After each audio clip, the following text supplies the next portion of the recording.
Então, gente, peguei hoje um artigo referente, né, à doença de Whipple. É um relato de caso, na verdade, né? Doença de Whipple, um relato de caso.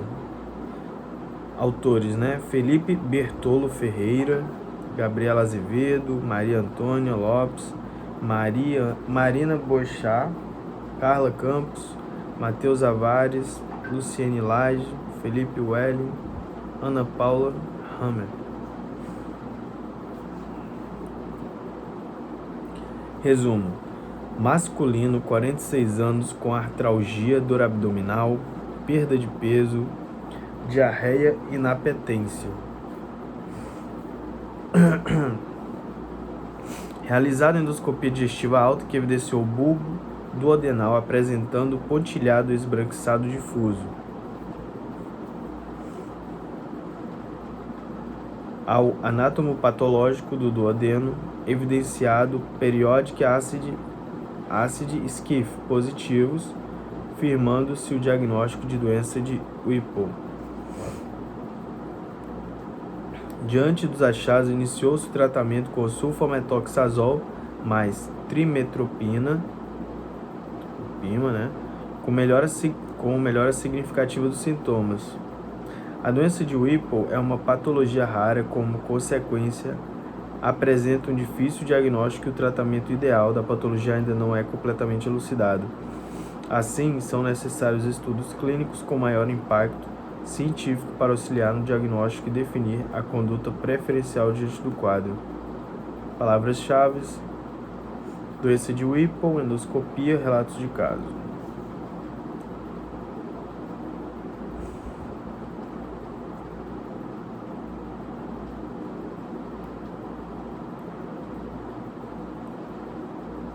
Esse trabalho realizado no Hospital Santa Casa de Misericórdia de Vitória.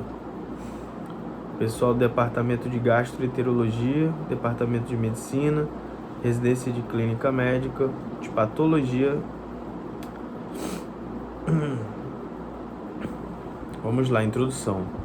A diarreia crônica, definida como diarreia com duração maior que 4 semanas, afeta cerca de 1 a 5% da população adulta. Seus diagnósticos diferenciais são vastos e a realização de uma história clínica e exame físico completos com uso criterioso de exames complementares são imprescindíveis no diagnóstico adequado. Em pacientes com diarreia crônica, a principal distinção quanto à etiologia é entre a classificação de funcional e orgânica. Os distúrbios funcionais incluem principalmente a síndrome do intestino irritável.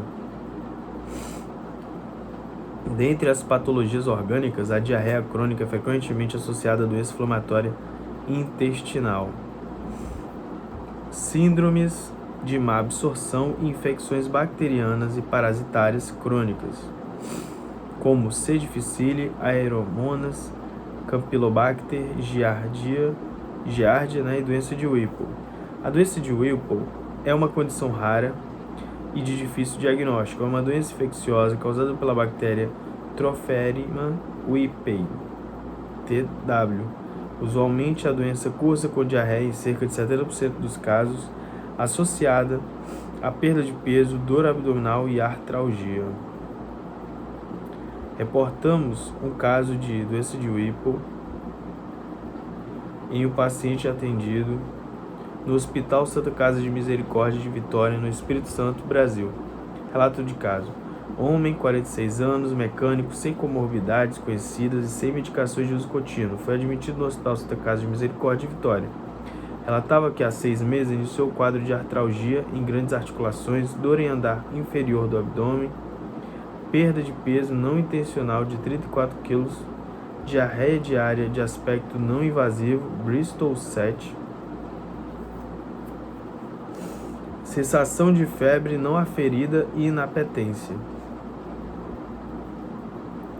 Relatava também realização de colecistectomia há 7 meses, além de etilismo durante 26 anos, tendo cessado há aproximadamente 2 anos e negava tabagismo.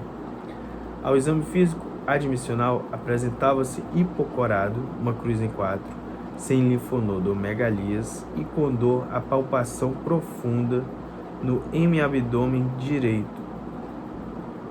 Os exames laboratoriais evidenciaram sorologias não reagentes para hepatite B e C, sífilis e HIV e demais exames vistos na tabela 1.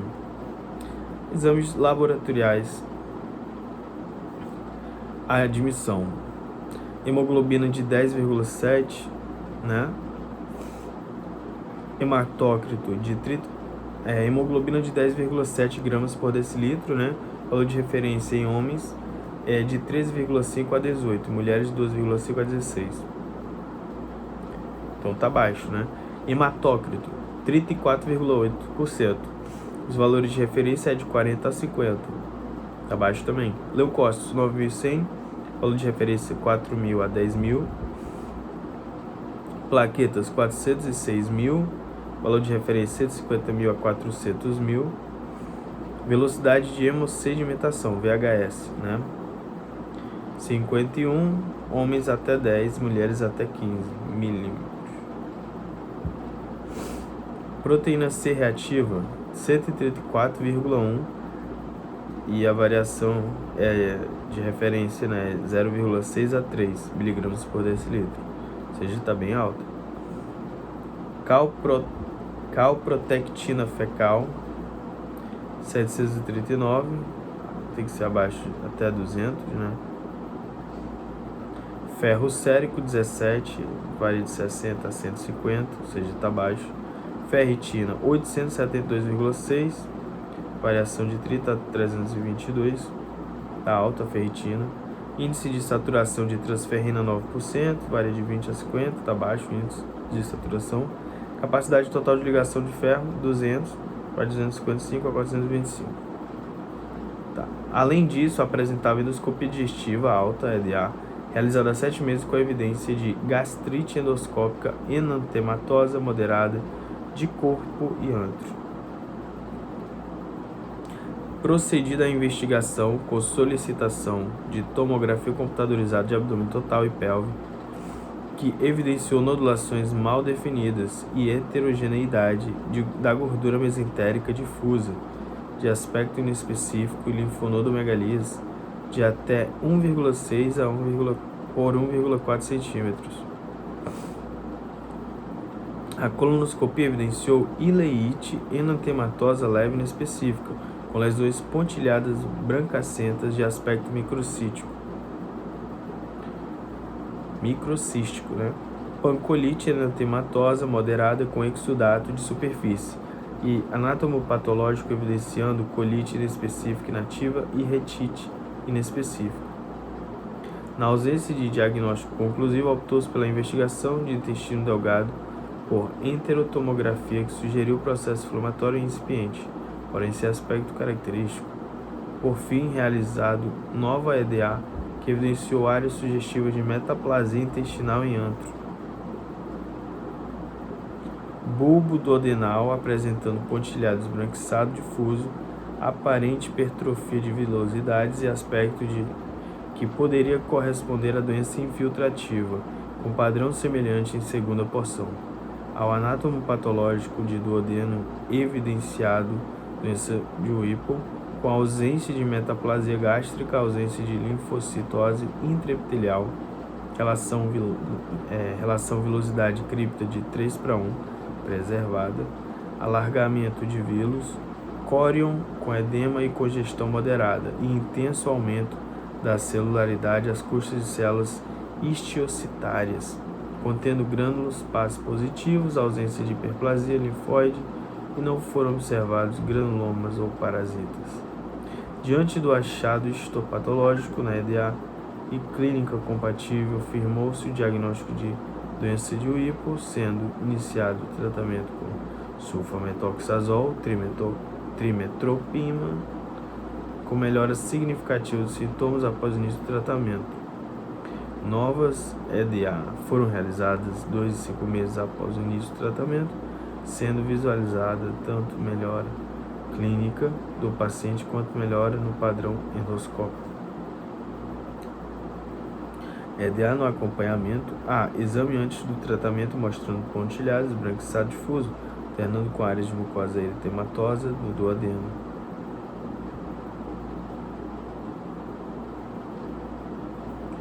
Tá. B. 2 meses após o início do tratamento com melhora parcial da mucosa duodenal.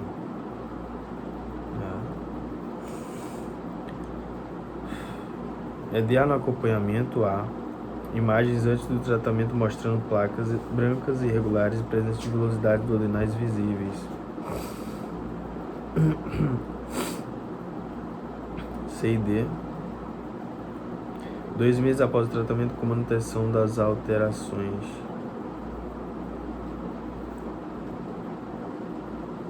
EDA no acompanhamento A. NBI, imagem de banda estreita, antes do tratamento com hipertrofia das velocidades, que se apresentavam edemaciadas e levemente achatadas, sem alterações na microvasculatura.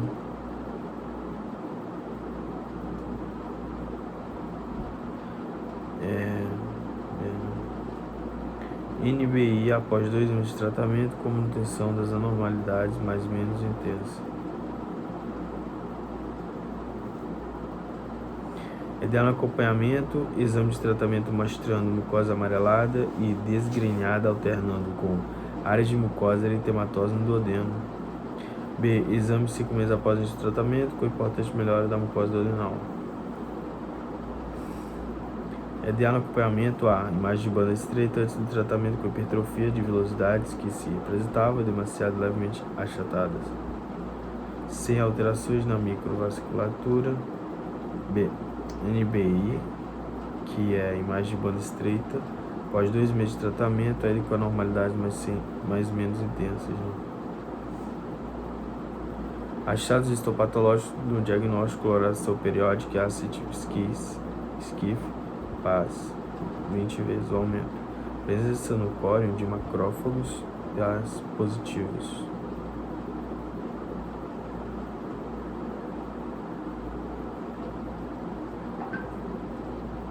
Tá. Achados histopatológicos no diagnóstico: coloração periódica, ácido SCIF, PAS, 20 vezes o aumento. Presença no córeo de macrófagos PAS positivos. Então, gente, desculpa aí se eu estiver dormindo pouco, é porque eu fiz plantão de 24 horas, aí tô meio sonolento um pouco. Achados histopatológicos 5 meses após o início do tratamento: coloração hematoxilina e eosina, presença de macrófagos de padrão balonizado. Discussão. A doença de Whipple é uma doença infecciosa crônica causada pelo TW.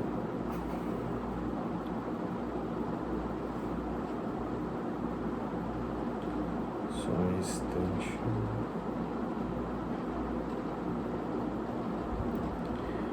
É o Troferima Whipple. Troferima Whipple, TW.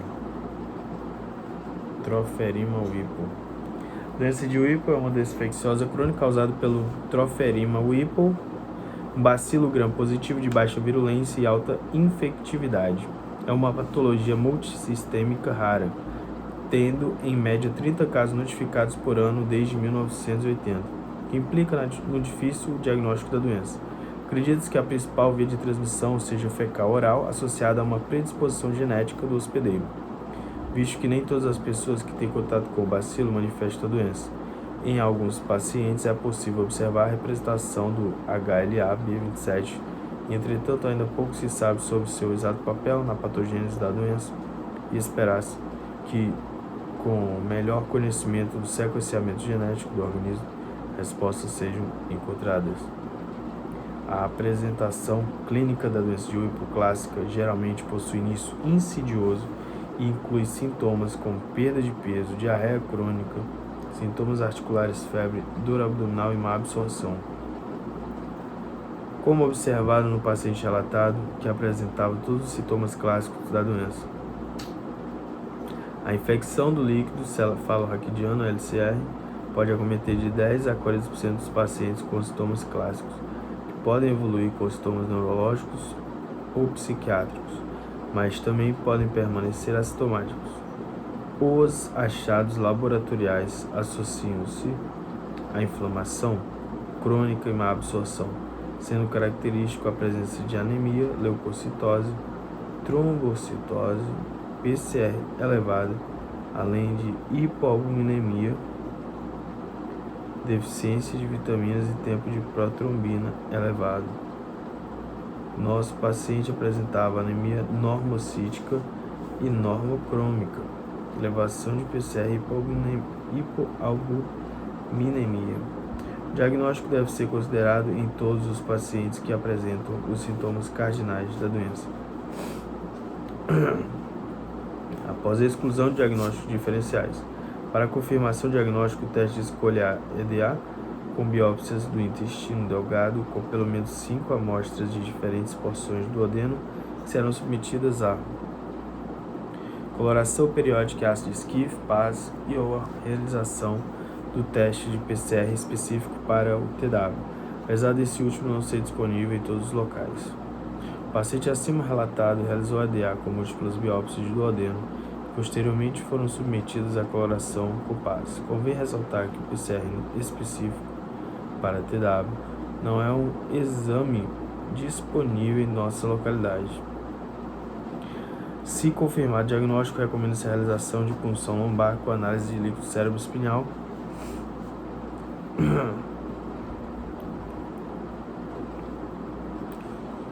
a fim de descartar o acometimento do sistema nervoso central, SNC, visto que muitos pacientes podem ser assintomáticos do ponto de vista neurológico e suas complicações podem ser catastróficas.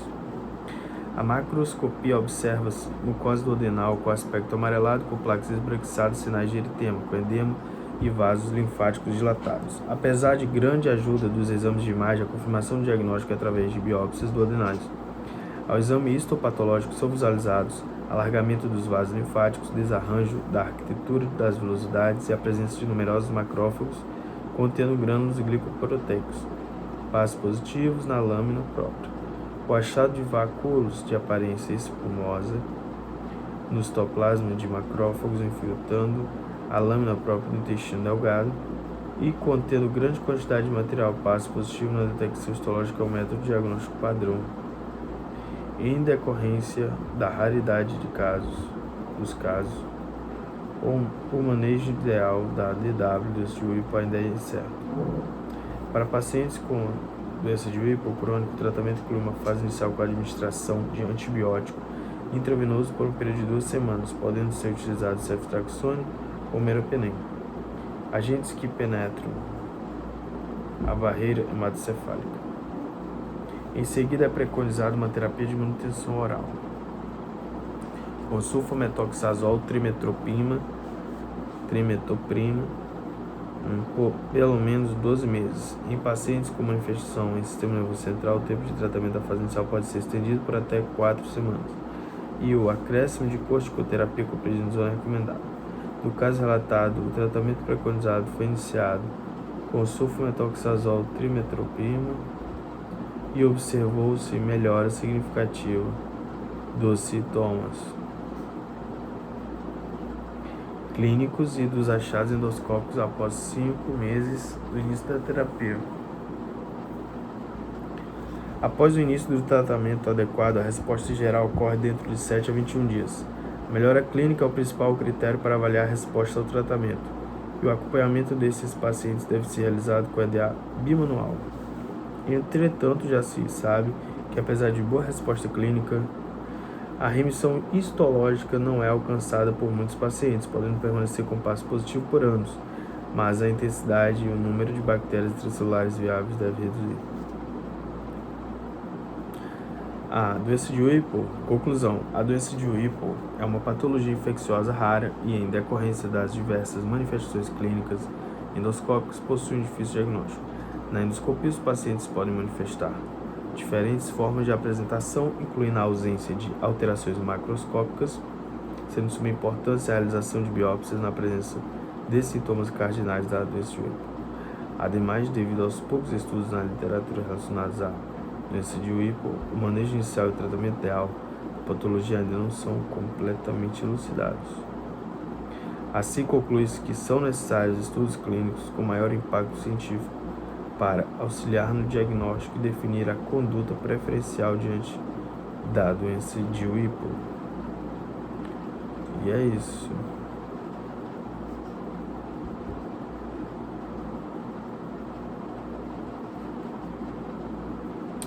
E é isso, gente. Esse foi o artigo de hoje, que foi, na verdade, um relato de caso referente à doença de Whipple, tá? Lá do Hospital de Vitória, né? Hospital Santa Casa de Misericórdia de Vitória. Boa noite, gente. Até amanhã. Espero descansar desse plantão aí de 24 horas. E amanhã tem mais.